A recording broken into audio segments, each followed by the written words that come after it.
Depuis les derniers chiffres du tourisme en Île-de-France en 2020 sont tombés, sans surprise, c'est une chute historique de la fréquentation. 2/3 de touristes en moins. Nathan Cocampo, la première région de France pour son tourisme, subit de plein fouet cette crise sanitaire. Oui, le manque à gagner pour Paris et sa région est de 15,5 milliards d'euros pour 2020. Seuls 17,5 millions de visiteurs ont foulé Paris l'année dernière, une baisse de 33,1 millions de touristes par rapport à 2019. Dans le détail, la chute est plus marquée pour la clientèle étrangère, moins 78% des séjours des touristes étrangers contre moins 56% pour la clientèle française.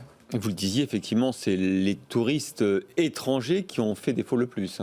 Oui, et c'est la grande problématique. Les hôtels font partie des grands perdants. 70% de leur chiffre d'affaires sont normalement générés par la clientèle étrangère.